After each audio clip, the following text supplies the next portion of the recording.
everybody. Welcome to La Lista, a LatinX writers podcast. I am your host, Ruben Mendive, and today we have a brand new guest here. So I like to start every interview by having my guests introduce themselves. So your name and how you identify for the people at home.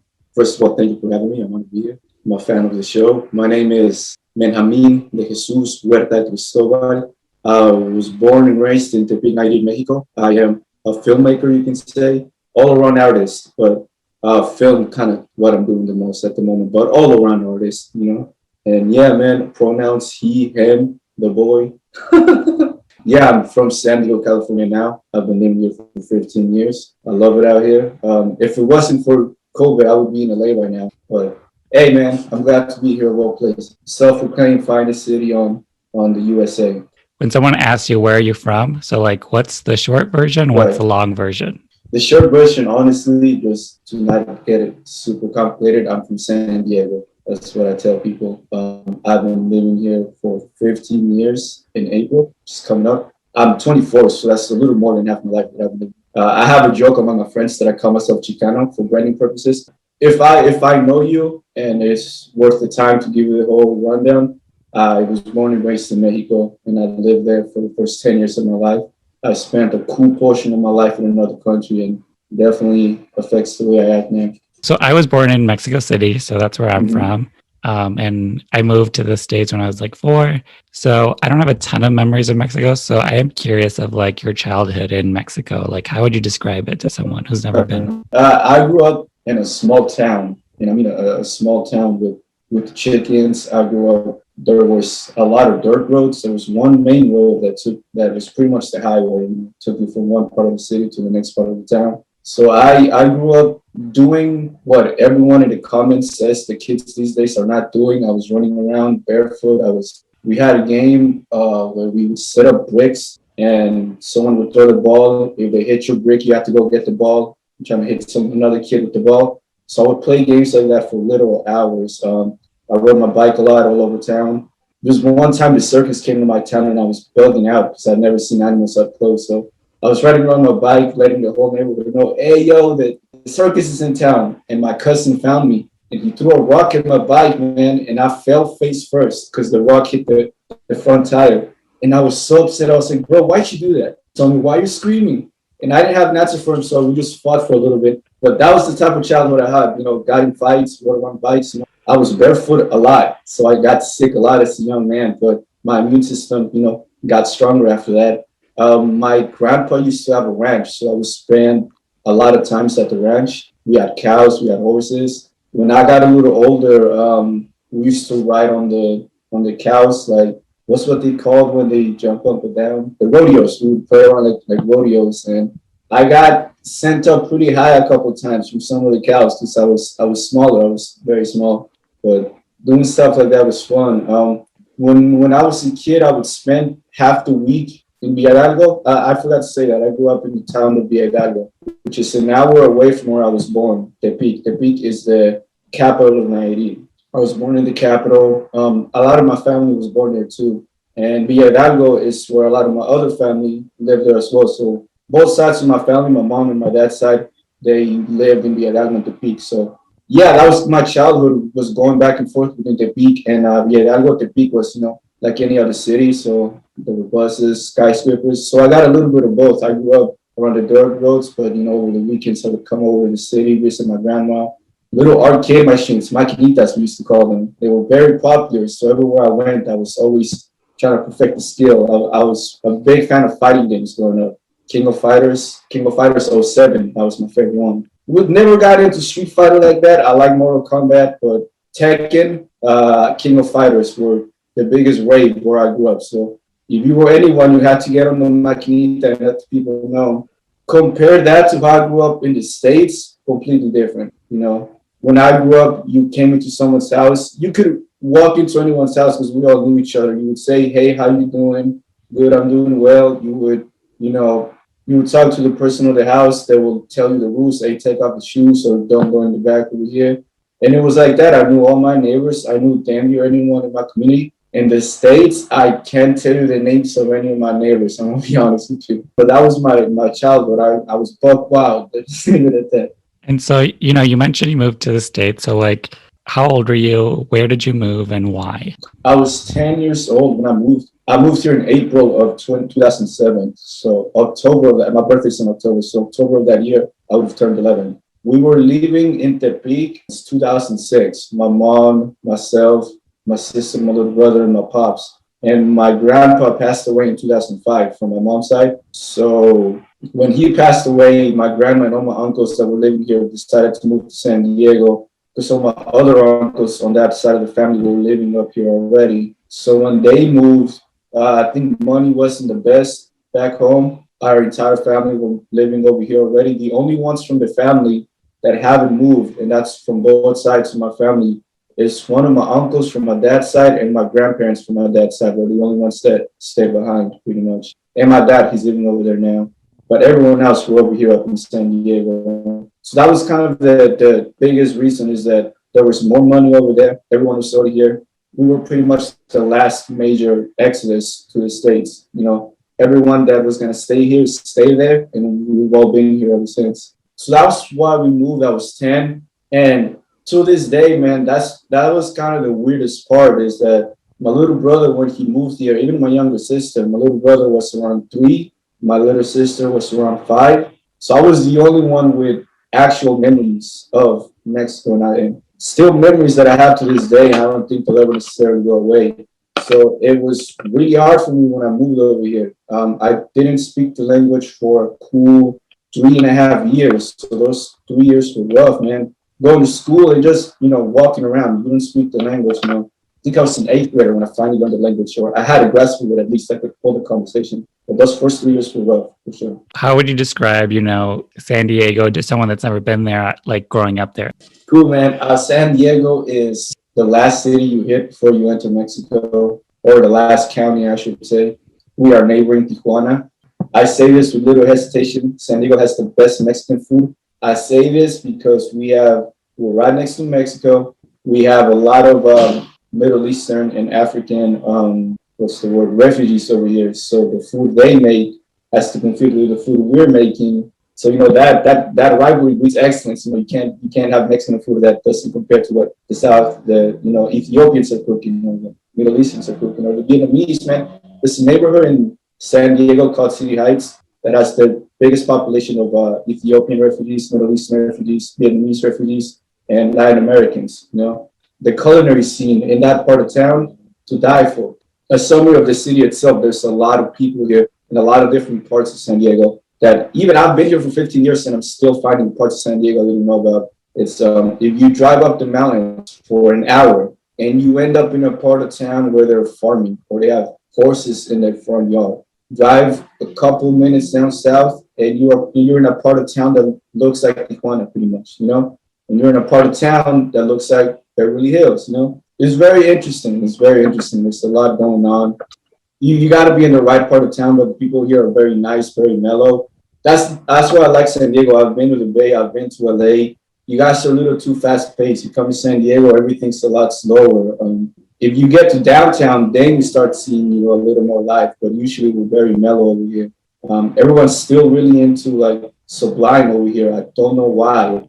La Jolla, there was a lot of artists living in La Jolla in the 60s. So there's some part of town that are just like, oh, wow, only an artist could have come up with that. Yeah, my favorite part of town is no doubt Chicana Park in Barrio Logan. That's where I spend a lot of my time. Right now I'm in Sherman Heights. It's 5 minutes away from Logan, and it's right in the outskirts of downtown. So Logan, as you might, I don't know if Logan is very well known outside of San Diego, but it's the mostly Chicano and Black part of town.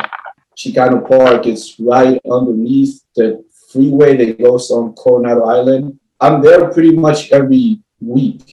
I've been to San Diego, I think once or twice, but that's the vibe I got. It's like super chill down there, and I feel like if everyone was smart, they'd move down there. But I think they're addicted to the hustle, I guess. Yeah, man, and that's for when you're in the business that I am, filming stuff that could come back and bite you in the ass. Being so chill over here, it's not as competitive as it's in LA. But we're making it work. You make it work. Or at least my generation of artists, we're trying to make it work. And so, I'm curious about people during their high school years. So, 14 to 18, I frame it in these 3 questions. Who were you? Who were you pretending to be? And how do you think other people saw you? Let me start with who I thought I was when I was in high school. And I'll be honest with you, when I moved to the States, I kind of held on to a lot of popular culture because that's what I noticed I knew a lot about. I've always loved movies my whole life and cartoons and things like that. So, and books, I've always read a lot of books. So when I moved to the States, I didn't know anything about American culture. But I knew, these movies and these cartoons and wrestling too. And everybody knew that. So it was easy for me to kind of start making friends using that. And I even learned how to speak English partly watching stuff with the subtitles on. I think a lot of us grew up learning that way. By the time I was in high school, I already spoke the language and I've been there about 3 years. I've been 3 years in the States. I was talking about movies a lot and pop culture and things like that. So I thought I was a cool dude, literally. That was all I thought. I thought it was, when you grow up in high school, I mean, when you watch like high school movies, they're the cool kids and the kids that aren't cool. Like, you don't want to be the kid that isn't cool. So I was always trying to be the cool kid. I would wear my little button-ups. I used to shop at thrift stores a lot, not because it was the thing to do, but because when I moved to the States, we couldn't afford anything. So I always bought, used clothes. I was kind of wild. Some of my earlier outfits were kind of out there. Because when I was around the time I was in high school, I discovered like grunge music and indie rock from the 80s and the 90s. So I was going through that phase from 14 to 18. And at the same time, I was listening to the rap of the time, which was like Kendrick Lamar, Chief Keef, Tyler was blowing up around that time. Mac Miller, Vince Staples, all those dudes were, putting stuff out on mixtapes. So my music was a combination of that. And so honestly, 14 or 18, those were my years to catch up. I got into a lot of different things. The high school I went to was not a regular high school. I feel like if I went to a regular high school, the ones that you see in the shows, I probably would have gotten bullied or a lot more bullied than I did. So I'm thankful of that. My high school was very small. So San Diego City College, the community college in downtown, when I was going to high school, they had a program where they had a high school campus inside the city college campus. So I went to high school in what was essentially the garages in the bottom of the college. And some of our classrooms were in classrooms that they had college classes in, the community college students. So we went to high school with grown men, pretty much grown men and women with adults, which it got kind of wild. You can imagine you have a bunch of minors running around with adults. But, I didn't hear any crazy stories until after graduation. So they're making it work. I'm not trying to diss them either. I'm not trying to diss anyone. It's just, you can imagine you go to school and there's like a dude with a beard eating lunch across the street, across the way from you is different. So high school for me was very different than a lot of people. All this stuff that I was trying to do to be the cool kid would have probably gotten me bullied anywhere else. But in this one, I kind of made it work. And in reality, I was trying to find myself, man, because it was a weird point in my life. It was weird trying to get used to the culture. And I had weird self-esteem issues that I think even through high school, I kind of started noticing some of them. And when I graduated, I was actively trying to work on them. But I grew up Christian as well, so I was never a troublemaker because I was afraid of going to hell. So you can imagine that like you have this weird religious guilt too on top of hormones and not understanding the culture, trying to find yourself as an individual and as part of the group, so I was trying to juggle a lot. I think some people saw through that, or the people that knew me at least, and others that were just like, that's that one kid that really likes, it's not very good at school, but really likes these other things and dresses very crazy.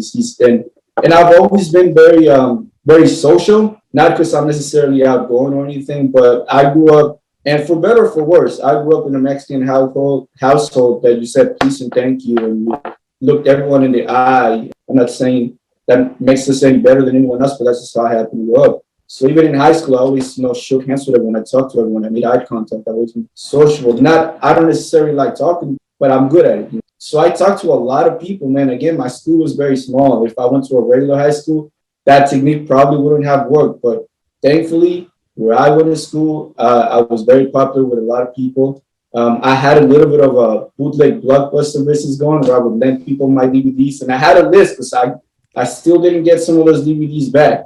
But yeah, I was lending people DVDs. I was always talking about the craft. I've always been very passionate about it. I was in ASB at one point, and I threw what at the time was the most popular movie night they'd ever had, because I advertised it very well. We had kids from the neighboring high school coming in, and it was a screening of 21 Jump Street, the one with Jonah Hill. They had just come out at the time. And then we're watching the movie, and you've seen the movie. There's some stuff that happens, and you're like, oh, maybe I don't want a bunch of high school kids to see this. So he stops the movie halfway through, and he takes me outside, and he's like, he just gives me a good old fashioned, he disciplines me. He's like, bro, he didn't say bro, but I'm paraphrasing. He's like, man, you can't have these kids watching this wild ass movie. You have kids from another school coming in. If this gets out that we hosted this, what's going to happen? So I was so discouraged. I had to tell people to go home. We threw another one that reimbursed the money, but it never got as big as that. And the other day I was talking about this, actually in preparation for this interview. I showed one of my friends the question he sent me, and it just came up. Remember that movie night where the teacher told us to go home? I got to thinking, he had like 3 weeks to Google the movie we were showing. Now in hindsight, I should have brought that up. Hey man, you had like 3 weeks. You've known this was happening. You could have Googled it and say, hey Ben, we can't show this movie. This is too much. But Mr. M, next time I see you, we're gonna have to talk about this. I was cool, but now I'm upset. But now, man, that was high school for me. I think because middle school was weird, man. I went to middle school in a neighborhood that at the time was not a good neighborhood. So I was not worried about getting bullied. I was worried about getting home, safe, without goddamn police messing with me, or one of the kids with rags that I didn't want to talk to, or things like that. I made a decision to pursue movies while I was in high school. It's a hell of a decision to make that young. But hey, I'm glad I stuck with it. And so what did you do after high school? Like, did you have a plan? Did things go according to plan? No. After high school, I gave into religious guilt. I didn't get into the school I wanted because I didn't do well in the SATs. There was one school that I needed to write an essay to get in, and I never got around writing it. There was a point in my life that I felt very guilty about that, and I was like, damn, what was I thinking? Now I'm like, it is what it is. Afterwards, I didn't get into any schools, and my mom was not necessarily happy about that. So I got a job, and I started going back to church because I was staying at her house. And you gotta do it. I did training to be a caregiver, for the elderly and things like that after high school. Well, I was going to community college, taking some film courses. So my mom said, "Look, if you're gonna do this," she could tell I was passionate, and she could tell I had some talent. It took her a while to convince her. She's like, if you're going to do this, go back to school, get a job. And so, yeah, that's what happened after high school. I think it was around the end of 2015 where I was like, I just finished doing a semester of community college. I finished on my training. I went back to church. And I was like, I'm not trying to, the class I took for film in community college, everything I was learning, I already knew. Like, they were teaching me about the French Wave. I learned about all that when I was in high school. So a lot of the stuff that I was learning, a lot of it, they were showing me different techniques and things, but I feel like those are all things that I would have come to eventually, because I was already learning this. So I stepped away from that. And now, let me say this, I'm not saying every film student should just drop out because they decide, hey, this isn't for me. This is what I did, So I stopped doing that. I found a program, an internship through this other thing called the Film Connection. They gave you a mentorship with a writer. It's like film trade school, pretty much. It's something along the lines of that. The coolest part was the internship they hooked me up with. This was late 2015, almost 2016. So almost 2 years after high school, I gave into the advice of everyone around me. So towards the end of 2015, I said, I got to take it by the horns, man. I got to do what I got to do. So I found this internship with a studio called April Studios in Barrio Logan. So the fact that they were in Logan, I was already down because I love the neighborhood. And that was really the coolest part about the whole program, the film. So shout out to Film Connection. If you have the money, the time, and the connections to get involved with them, they're all right. They're doing the Lord's work, man. What I got the most out of that internship was my connection with EQ Studios. I still work with them to this day. I didn't get started until 2016, and this was 2 years after high school. We've just been getting along very well, man. I really appreciated all the stuff I learned with EQ. After those 2 years, since 2016 till now, I've been actively engaged in almost 5 years now. It's been a hell of a time. But I didn't really start writing or calling myself a writer till like senior year of high school. Why filmmaking? Like, why is this the Mm. thing that calls you? Like, can you sort of trace it through your life and Yes, like how you got here? since I was a young lad, I always knew that whatever I got into in this life would be a little out there because everyone around me was telling me I was weird. This is a small town too, so you can imagine you're the weird one in a small town. You're the weird one in a small town, man. And I've always been into movies, man. I always tell this story every time people ask me this. When I was growing up, there was a little that came to a street down from where I grew up every Thursday. And there was a guy who had stacks full of pirated movies. And I would snag one up every single time he came through. Now, mind you, this is a small town, man. It's not like we had a Target. Like, I couldn't buy legal DVDs, man. I had to do what I had to do. We had to buy the skinny, the bootlegged ones where you can see the people walking out of the movie and stuff. Had to do. That's how I watched Cars. Like you can hear people laughing and like walking out. But you had to do it. You had to do it. So I had a huge collection. Like I had a couple of the Harry Potter movies, a bunch of stuff. I was always into it. Again, I loved watching like Dragon Ball Z and the Thundercats and stuff like that on TV. It didn't hit me that I wanted to do it until I moved to the States. But in the back of my mind, I always knew, you know what, man, you're probably gonna do something weird. And as I got older, I was like, you know what, you're probably gonna do something in the arts. That's kind of what you're getting into right now. I liked illustrating a lot when I was younger. But when I moved to the States and around the time I was in middle school, I realized I was way too into movies more than other people were. So by the time I got in high school, the same teacher that yelled at me for that movie that told me, hey man, like, have you considered filmmaking as a career, like for real? I'm being serious right now. And I shook my head. I was like, nah, bro. Like at this time, I didn't know what I wanted to do with my life. I was just happy to be there. But he told me you should really, consider filmmaking as something you want to do. And my guidance counselor, so that teacher, his name is Mr. Magno, Mr. M. He was a Filipino cat. We call him Mr. M for short.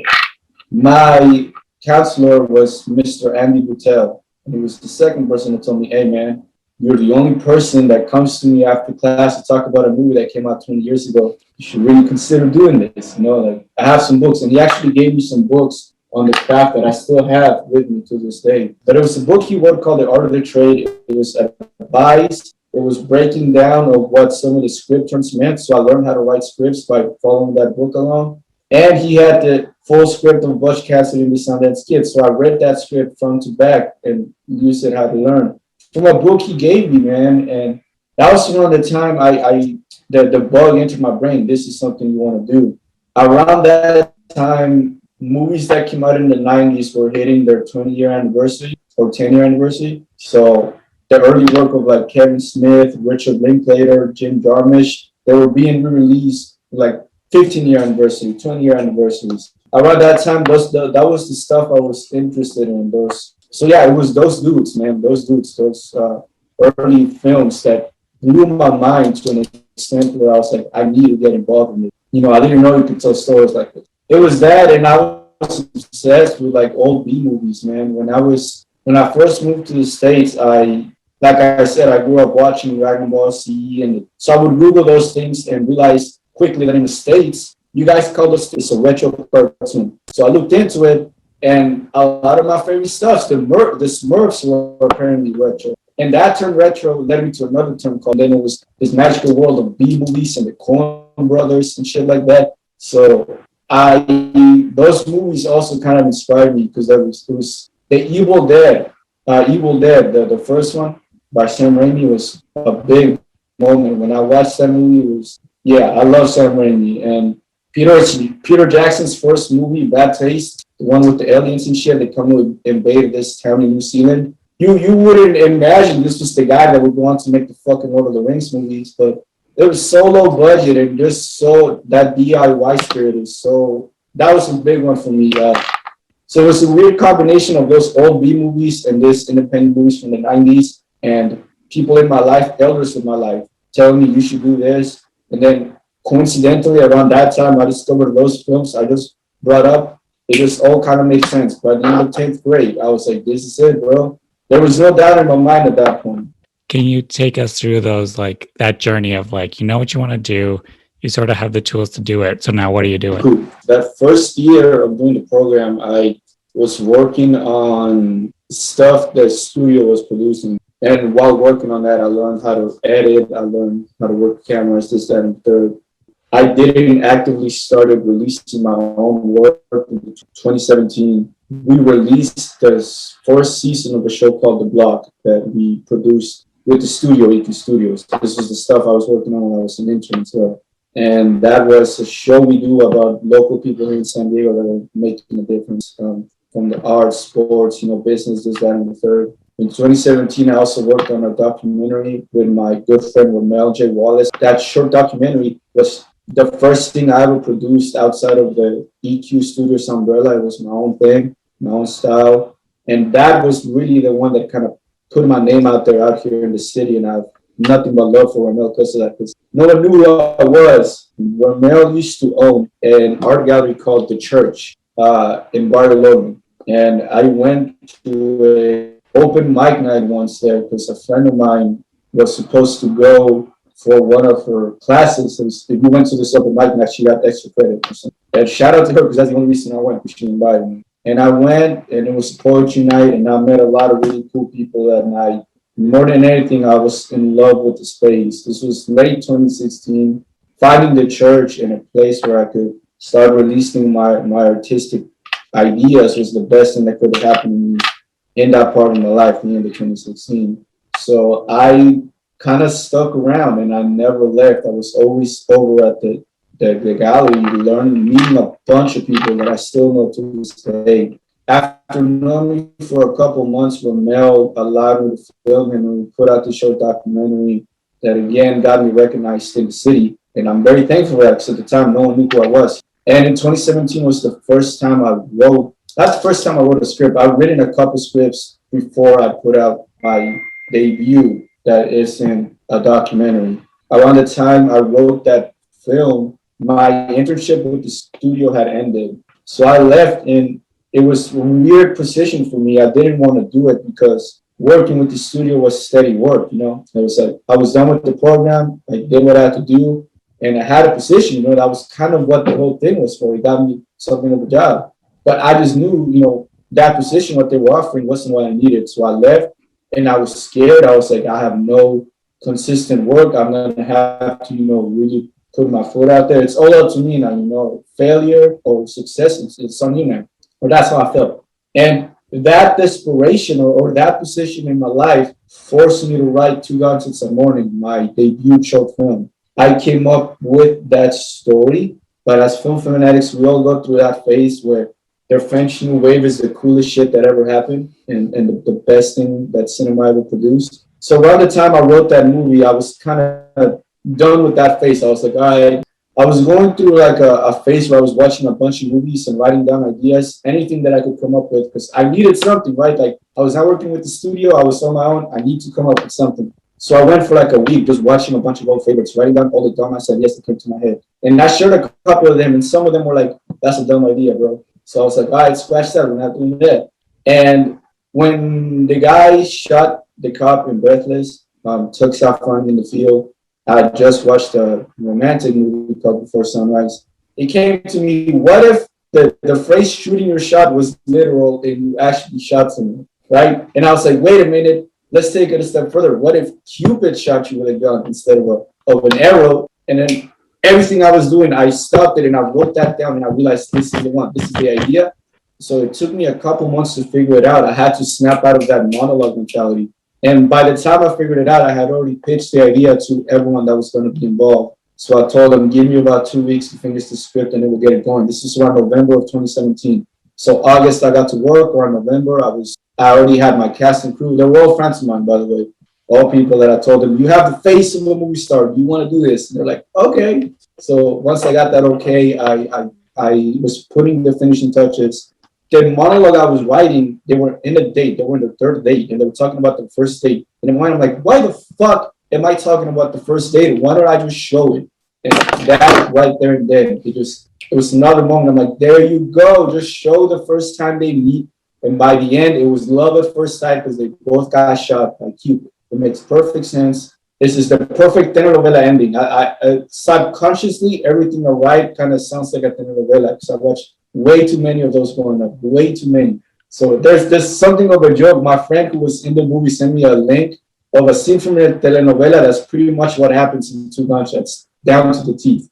because I don't think I'll ever snap out of it. I think everything I make has to have a big moment. Even Chicana Stardust, which we'll get to in a little bit, has a big confrontation that was straight in the novela.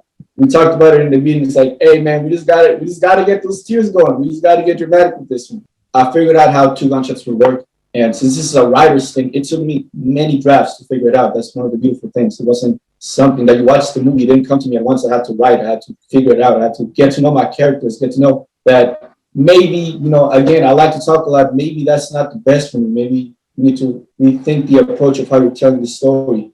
And if I'm being honest with you, that part of my brain kind of came to me as I started editing. I got really good at editing and really good at figuring out how to tell a story with a bunch of clips people gave me, that it started working my writer brain. Now I'm better at kind of stepping back when something's not working and try to restructure it pretty much. That's how I wrote Two Gunshots. It was a cool 2 months of rewriting and just kind of breaking my brain, trying to figure out something as simple as two people walking down the street and they look at each other and they fall in love because across the way there's a hitman with a gun that's really Cupid. That was that. I released Two Gunshots that morning, which was my debut fictional short film on Valentine's Day of 2018. We shot the movie in Logan, which is a big deal because it was something that was shot in Logan and was about being in Logan that didn't have anything to do with gang violence or something like that. Because that's the type of stuff you hear from Logan, right? I actually got to go to Seattle for a film festival in 2019 because of Two Gunshots. Yeah, man, Two Gunshots opened a lot of doors for me that I'm still getting opportunities to this day because of that. So I'm very thankful. Because the day we had the premiere on Valentine's Day, there was a young lad by the name of Itamar Lilienthal with his brother Alan Lilienthal, two Mexican Jews that are incredible artists all around. Alan makes music, bilingual hip hop, and Itamar works, he's a painter, but he works with his hands a lot. He makes a lot of sculptures using recycled art. And he's more of a Renaissance man. They came up to me after the screening and after the night before we called it quits. And they're like, hey, I don't know you. I just came through because I heard about it, but I have this idea for sure that I think you're the guy to do it. You're both Mexican. I like the style you have. Let's talk. And I was like, all right, man, cool. So maybe 2 weeks after that, I met up with Itamar at Por Vida, the same coffee shop that hosted the premiere, and they let us shoot there. So shout out to them. I owe a lot to them. We met up, and he told me that he was working on this idea for this inflatable furniture he was working on, this little chair that you can blow up, and he told me it was the style he had in mind was old 70s B movies, sci-fi B movies, which, like I said, I grew up admiring. So I was up the gate, I was already interested that was the direction he was taking with the aesthetics of the Mexican culture, which is something he does. Like he has a company called Casa Tamarindo, and that's kind of the style he has. He calls it Baja Funk. That's the style he's working with. Mexican culture, B movies with a hint of David Bowie, City Stardust in the aesthetic. And that's what was interesting to me because I've been a huge David Bowie fan since I was in high school.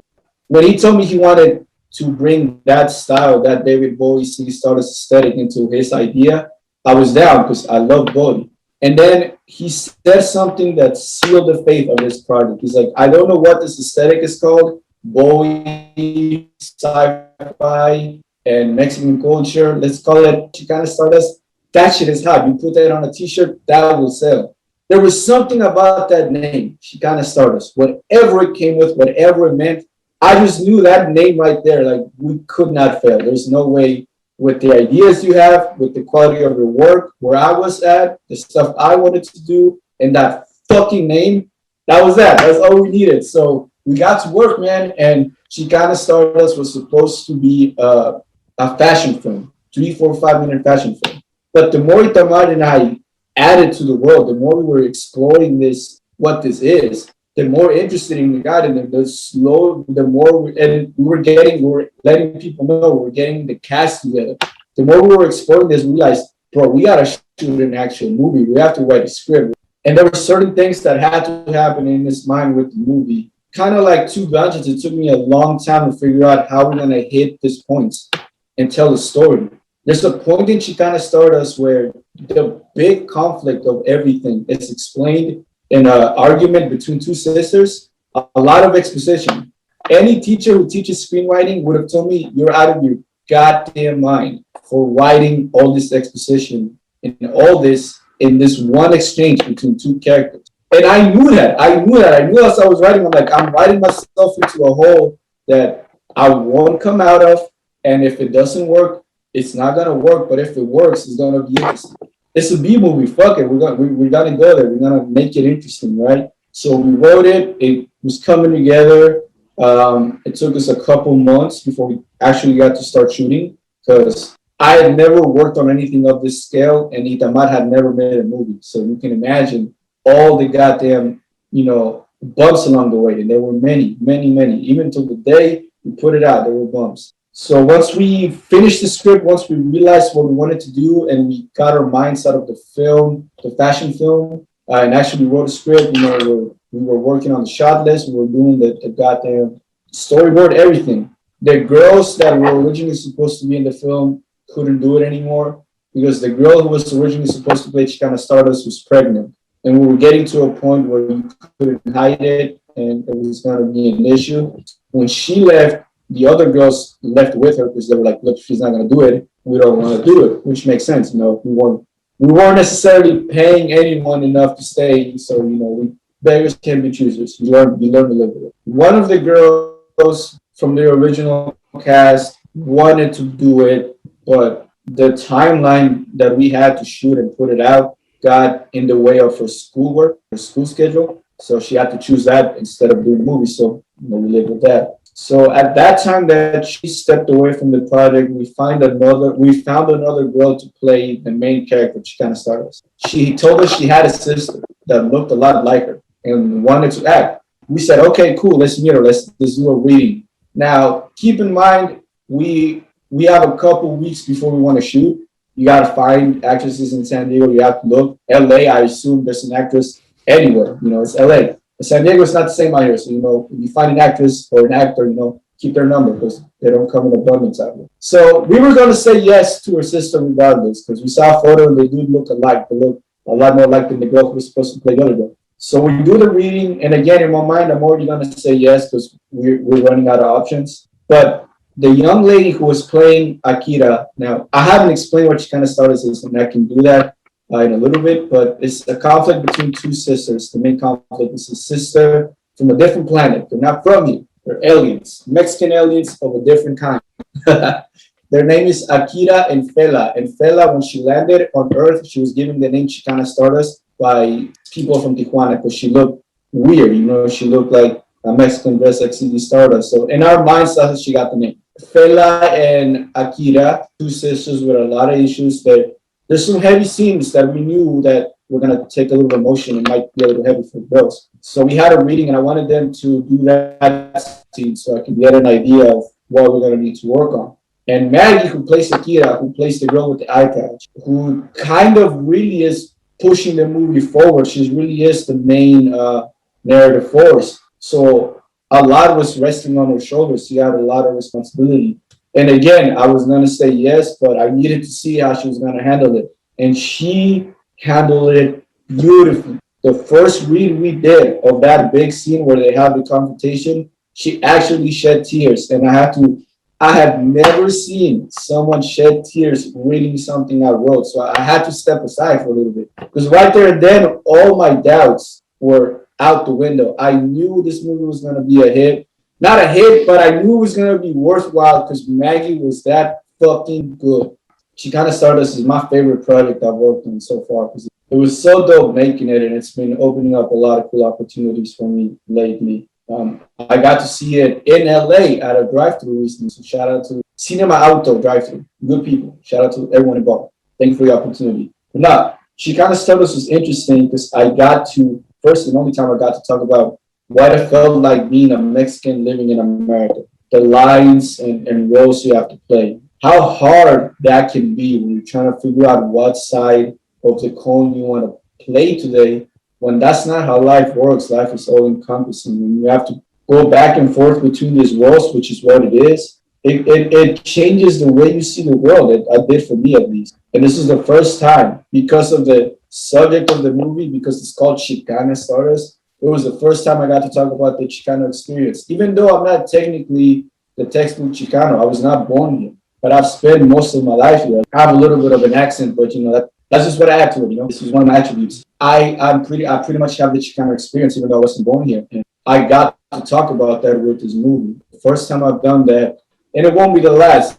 And I'm very happy it came out the way it did. I'm very honored that Maggie and her sister Linda, the two main actresses, carried that beautifully because we talked about it. They understood what I was trying to say. They're Chicanas themselves. So it was a moment where we all got to talk about this weird identity crisis that is very unique to immigrants. And in a way, in the way that we did it, using this sci-fi setting, got to talk about issues that goes on with in our lives. I'm very thankful for the opportunity, and I guess you can segue into the identity part. But yeah, Chicana Stardust was my first attempt at that.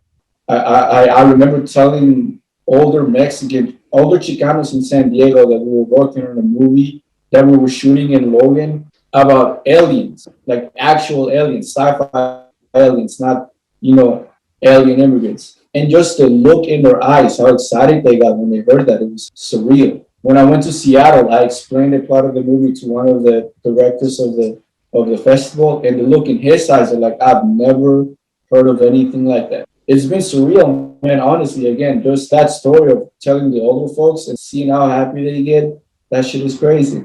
Because that's how you originally got on my radar. I saw randomly, I saw literally the words Chicana Stardust, and I was like you mentioned, I was like, I'm gonna drop everything and I need to see this. Whatever this is, I need to know what this is. See, that's the reaction we were going for. I think the aesthetic is very powerful. It's like in the deserts, also in Tijuana. It's like you said, like B movie, psychedelic. But what I think I caught my attention about this film and your other film that I saw was that I think I was like, oh, I've never seen us this way. Like I've never seen like Latinx folks just in general, like in this way. And I was like, I need to talk to the filmmaker who doesn't put limits on like the stories we fit into and the roles we can. And that's what like both of your films did. I looked at them, I was like, I need to know the person who sees us like this because I don't think we even see each other that way yet. And I think you've got it to like the next level of like, you're just scratching the surface of like the world of possibilities for storytelling for people like us, Well, I thank you for saying that, man. The type of stories I've been seeing for years, it's the story of, at least on the screen and in the movies that I've noticed that get the money and the attention and the awards are stories of us struggling, moving over here, going to jail, some wild shit. I grew up around things like that, but they didn't define my experience. So I'm thankful I got to grow up in Mexico and I got to be raised the way I was raised. And when I write about my identity, I'm not trying to check off any boxes like I got to talk about this or I got to talk about. If I was to write a coming of age film, things of immigration and of feeling like you're living two lives are going to be a part of the story because I grew up an immigrant. That's just a part of my experience. And that's how I think about it. Like the way, going back to what I was saying, that I grew up having to, have manners and things like that, having to be very hospitable. I noticed in all my work, someone's home is a part of the story. Like you end up in someone's house or you see how someone lives. They're parts of the story that are the characters are being very polite when you don't necessarily have to. And it adds a weird level of tension because I noticed that Americans, at least when you're polite to them, they get a little tense. So there's little moments that is just how I was raised, and that's how I try to write all my films is that I have learned a lot in this life. I picked up some things of the experience I had living in Mexico and some of the values we hold as a culture, When I was working on Two Gadgets a Morning, all the characters are Mexican. They have Mexican names. It's shot in a Mexican neighborhood.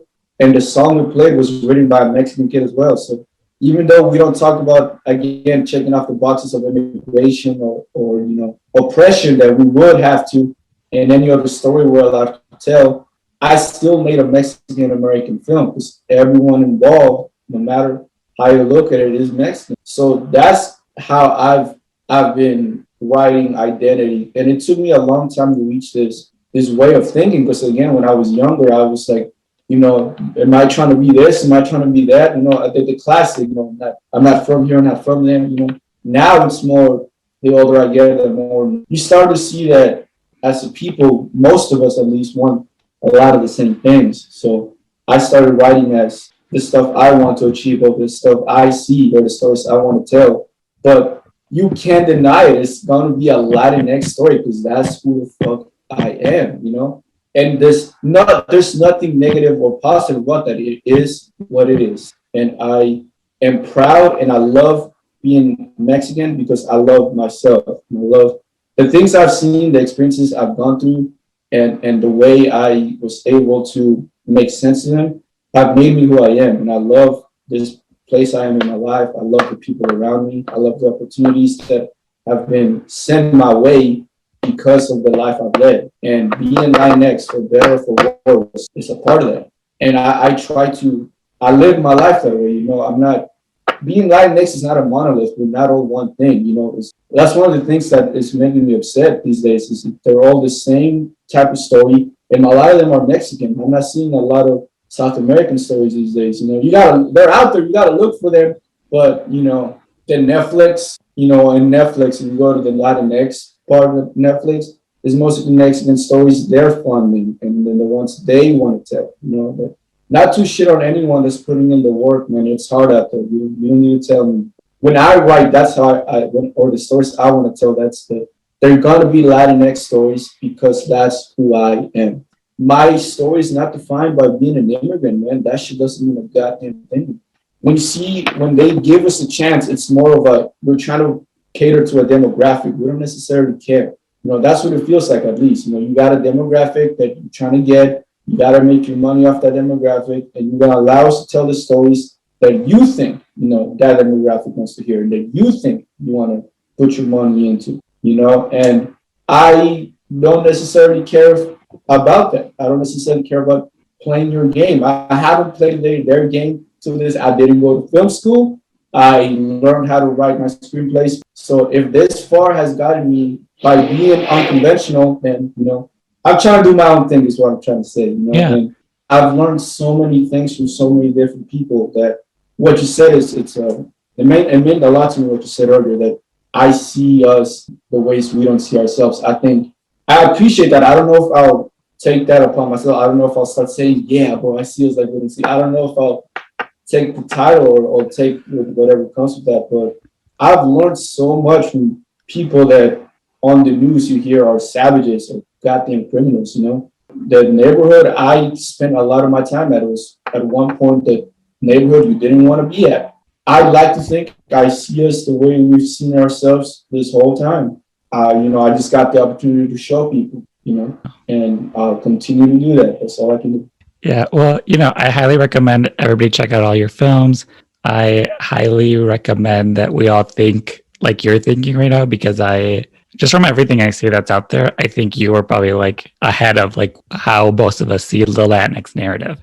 I think you've done such a good job to just like, I think you're right. You see us as we already see ourselves. We just have to give ourselves permission to like do it and act on it. Yeah. So I am curious, like, what are you working on now? Right on, man. So at this point in my professional career, you could say all the opportunities that came from Two Gunshots a Morning, I already finished them. So I'm in a different position where, very similar to I was when I wrote Two Gunshots, I feel like I have to do something that will show people where I'm at in this stage of my career. Now that I did everything that came with Two Gunshots, now that I made Chicana Stardust, and I learned a lot making Chicana Stardust. Chicana Stardust was the most ambitious project I've ever done to this date. I mean, shooting in Tijuana and San Diego, you can imagine absolutely it is to cross, but with all this fucking equipment and all these people and all that shit. It was, I call it the most stressful summer of my life, because I was delivering pizzas at the time. So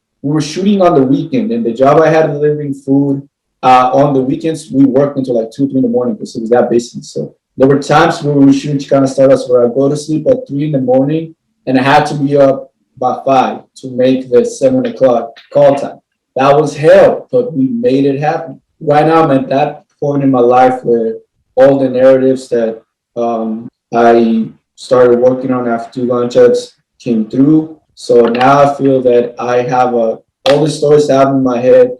I have a certain style of how I want to write and how I want to shoot and direct that I learned while working on these earlier projects. So what you're gonna see from me is a couple of documentary work that I worked with EQ Studios, which I'm very excited about. And the next stage, how I'm gonna tell stories and a little bit of world building that I'm working through. You're looking at, I guess, stage three of my development. Stage one was learning the craft. Two gunshots was the end of stage one. Stage two was everything that came with two gunshots, Chicana Stardust, the world with my boy Chris Skywalker. Hell, even where I'm at is Good Faith Working Spaces. Good Faith is an art gallery that's located in Sherman Heights in San Diego, California. I've known the owner for 2 years now, Tony Becker, very good friend of mine. Shout out my boy Tony. A couple of months after we met, we started getting to work on the video, some video stuff for the gallery here. And we've just been very good friends since. Basically, a little over a year of just talking back and forth with the landlord, and we finally got the space I'm in, the Good Faith Working Spaces. This is my working office. You can see behind me, I have some notes here and there. You've seen the current workspace where a lot of the new wave of Benjamin Huerta Cristobal is happening as we speak. So expect to see more work with the gallery. We're working on some video aspects of what he wants to do that I'm very excited about. We recently shot a musical performance with the artist named Salami Rostro Lewis. She's signed to Brain Theater, so LA Cats. I'm sure you guys are interested in that. So I'm a big fan of her work, so getting to shoot a musical performance with her, honor of a lifetime. And that's how I ended 2020. Last day of 2020, we released it. It goes to show I literally ended the year in good faith. So that's what's coming up, working in good faith, working with good faith, working with EQ Studios, who taught me everything I know as it comes to video storytelling. Still working with them, producing some cool documentary work. And I was never interested in documentary work, so it's an interesting turn that my career has taken that I'm excited to see what else I can do with it. But as far as my personal work, my writing right now is just continue this style I have in my head and some world building. Some of the stories I'm about to tell are kind of interconnected with one another. Chicana Stardust and two gunshots and kind of everything I made so far is my attempt at a genre or a style I like. I got that out of my system. So now what you're going to see is more of what I'm trying to do personally and how I tell stories and what I noticed I'm good at. So this is the closest you'll see to Benjamin Huerta Cristobal as of yet. I like to ask my guests who are the people that they're a fan of. So these could be heroes, peers, friends of yours, people you creep on Instagram, just whoever's work you're loving right now. Cool, man. So let me start. This is going to be another hour long if I got my way. But let me start off by the people that I know that inspire me. Tony Becker, who owns Good Faith Gallery. I see him every week, so I always have a talk with him. And my brother, Eric Cohen, who owns a record store in San Diego called Five Space Record Shop. It's mostly hip hop. A lot of the records I own come from his store. I've been collecting records for a couple of years now. The first time I ever had a screening of anything, and I held it at the shop. He was the first person to ever open up a space for me to do something. So I got a lot of love for him. Romel, who used to own the church, makes hip hop, and now runs another organization called the Holyfield, who does a lot of art and community work around the city of San Diego. Like I said, he was the first one to give me the opportunity, and to this day, we're good friends. I got a lot of love for him. Shout out to him, man. All the people I work with, they inspire me every day. Chris Skywalker makes great music, man, and we got to do some cool stuff in the comedy realm. So I got a love for what he does. My boy Camilo, who I've known for a couple of years, Renaissance man. He started making music recently, and he got some bangers.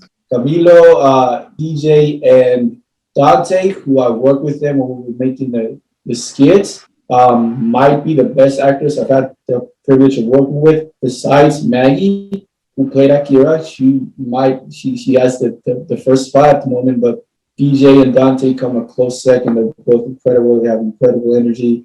Everyone that works at EQ inspires me to keep working at all times. Every time I walk through the doors, I'm reminded of why I love what I do. Itamar and Alan, who I met Chicana Stardust with, they're great artists. San Diego, the filmmakers that are doing it, man. Joe Cammy. Look up Joe Cammy on Instagram. he might be the best filmmaker out of San Diego. I'm trying to get like you, Joe. Alex Cobain makes music video short film. He worked with Tori Moa not too long ago. Tori Moa and Made in Tokyo, I believe his name is the rapper. I'm trying to get like you, bro. You're doing it. Haley Aguilar, very talented. I was helping her out with the audio on her last short that was literally shot the weekend before the shutdown. So unfortunately, I don't know what happened with that. I don't know if she's going to keep it going. But you're doing good things. And my boys Mortis Studio, both of them, they do a lot of really cool shit, man. They're animators, they're filmmakers, fucking tight. Ian Rodriguez, who is another fellow Chicano filmmaker. He has his own company called Futures Past in National City, owned by himself and his lady, Alyssa. But they're doing it, man, and he's super fucking talented, super professional.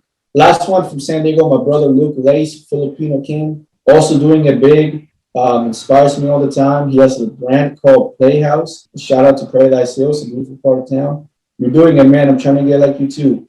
And Johnny Santana, who is younger than me, but he's done a lot more in the realm of filmmaking. He's super tight, super nice. Where can people follow you on social media? On Instagram, you can find me at Little Benji from 33rd Street. Yes, I did grow up on 33rd Street, 33rd and Monroe. People think I just made that up, and some people think it's gang affiliated. No affiliations. I really did grow up on 33rd Street. I don't need that heat around me these days.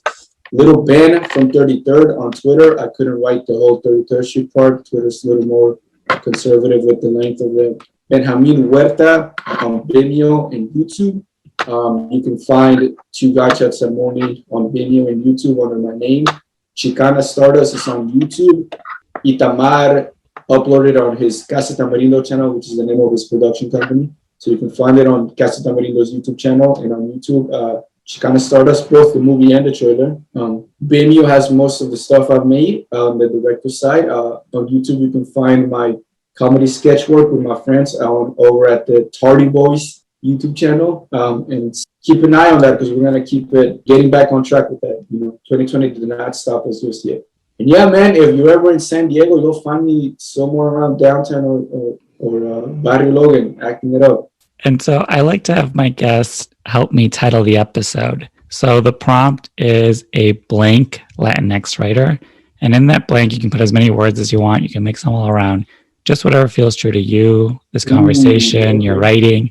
I also use it as a community building tool. So someone out there will see the title and be like, oh, that's like me. I should listen to this. I should check this person's work out. So what do you got? I appreciate you giving us this opportunity to talk about this. Yeah, I'm a fan. Listen, I'm a fan. So I was happy to talk to you and pick your brain about all the things that go into your work. And I appreciate that, man. Thank you. So, and I appreciate this part a lot too. I guess you could call me, I'm a Mexican-born Chicano. That's the easiest for me at the moment because Chicano implies you were born in the States. I was not born in the States. I was born in Mexico. But I still, I would still be a Chicano in my eyes. So, and again, branding, man, it helps. Chicano is, but no, yeah. I think Chicano was at one point used as a slur of some kind between Mexicans. So, Mexican-born Chicano, living it up in San Diego, California. And with that, I do want to thank you so much